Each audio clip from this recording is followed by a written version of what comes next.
কিয়ামতের ময়দানে কঠিন মুসিবতের সময় মানুষ দিকহারা দিশেহারা হয়ে পঙ্গপালের মতো এদিক সেদিক ছুটাছুটি করবে।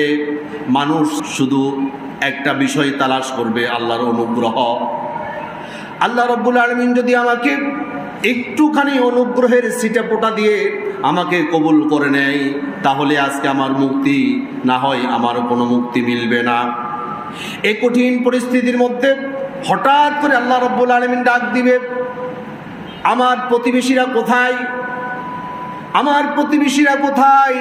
আল্লাহ রাব্বুল আলামিন কুদরতি জবান থেকে এভাবে আওয়াজ আসবে, ফেরেশতারা ডাক দিয়ে বলবে, আইবার ইলাহি, আপনার প্রতিবেশী আছে নাকি?